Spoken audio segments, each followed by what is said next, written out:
This channel does not promote any violent, harmful, or illegal activities. All content provided by this channel is meant for an educational purpose only. Yuva Bharati কাণ্ডের এক সপ্তাহ পর মুখ খুললেন Sujit Basu.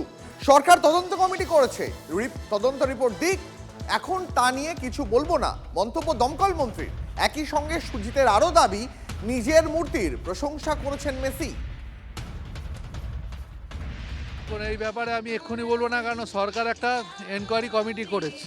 Enquiry কমিটির report বেরোক, কোথায় ভুল কোথায় ঠিক হয়েছে সেটা এনকোয়ারি রিপোর্ট বলবে। আর আমি বলতে পারি এই বাংলায় অনেক বড় বড় জিনিস হয়েছে, হবে। আমাদের সরকারের আমলেও অনেক বড় বড় ইভেন্ট হয়েছে। আর মেসির সফর যেটা হয়েছিল সেখানে যেটা স্টেডিয়ামে প্রবলেম হয়েছে সেটা নিয়ে তো দেখা হচ্ছে, মুখ্যমন্ত্রী কমিটি করে দিয়েছে, ওই নিয়ে কিছু বলবো না। মেসি যখন ফিরে যায় ইনস্টাগ্রামে একটা স্টোরি শেয়ার করে, যাতে অন্য তিনটে শহরে মাঠে খেলাধুলোর ছবি আছে, শুধু এখানে কলকাতা শুধু আপনার যে স্ট্যাচুটা ওনার ভালো লেগেছে, উনি প্রশংসা করেছে। স্ট্যাচুটা নিয়ে অনেক প্রশ্ন উঠেছে সুজিতদা। প্রশ্ন কেউ করেনি, দু একজন নিন্দুকে সবসময় করে, কিন্তু মেসি নিজে ওটা প্রশংসা করে 1-2 নম্বরে ওই ছবিটা রেখেছে। আর স্পোর্টস ইভেন্টে ভিআইপি কালচার বন্ধের সওয়াল বাইচুং ভুটিয়ার। দেশে খেলাধুলার ইভেন্ট হলেই রাজনীতি ঢুকে যায়, এর দরকার নেই। দর্শক, ফ্যান সবাই খেলোয়াড়কেই দেখতে চান। মেসি কাণ্ডের পর এই কালচার বন্ধ হবে বলেই আশাবাদী প্রাক্তন ফুটবলার। স্পোর্টস ইভেন্ট থাকলে আই থিঙ্ক স্পোর্টসকে প্রায়োরিটি দিতে হবে। I think lot of times বড় বড় স্পোর্টিং ইভেন্টস অক্রস ইন্ডিয়া হয়, but there are lot of political speeches, তারপরে চিফ গেস্ট থাকবে, হ্যান্ডশেক করবে। I think that is not necessary. দর্শক, fans and players and everybody is coming to watch the sport, and I think the sport should begin rather than wait for VIPs to come, handshake করার জন্য, speech দেওয়ার জন্য. And I hope this is a lesson which we will learn.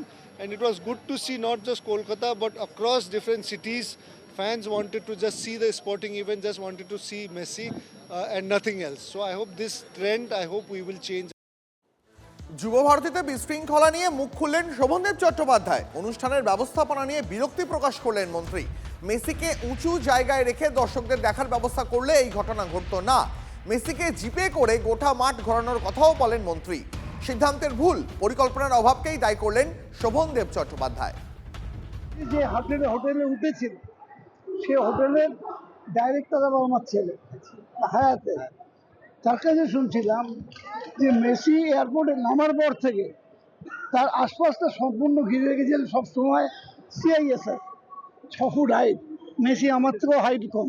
একবার মেসিকে একটা উঁচু মঞ্চের মানে যেহেতু তুলে দিলে সারা মাঠের লোক যদি একবার দেখতে পেত তাহলে এটা হতো না। এটা হচ্ছে ডিসিশনের ভুল, পরিকল্পনার অভাব ছিল। কুয়াশার হাত ধরে মৌসুমের শীতলতম ভোর কলকাতায় 14.4 ডিগ্রি সেলসিয়াসে নামলো কলকাতার পারদ। টানা দ্বিতীয় দিন ঘন কুয়াশার ঘেরাটোপে বাংলা। রোদ না ওঠায় আজও দিনভর স্যাঁতস্যাঁতে ঠান্ডা, বেলা বাড়লেও দৃশ্যমানতা তলানিতে। ঘন কুয়াশার নেপথ্যে পশ্চিমী ঝঞ্ঝা জেরে সকাল থেকে তুষারপাত কাশ্মীর, লাদাখে।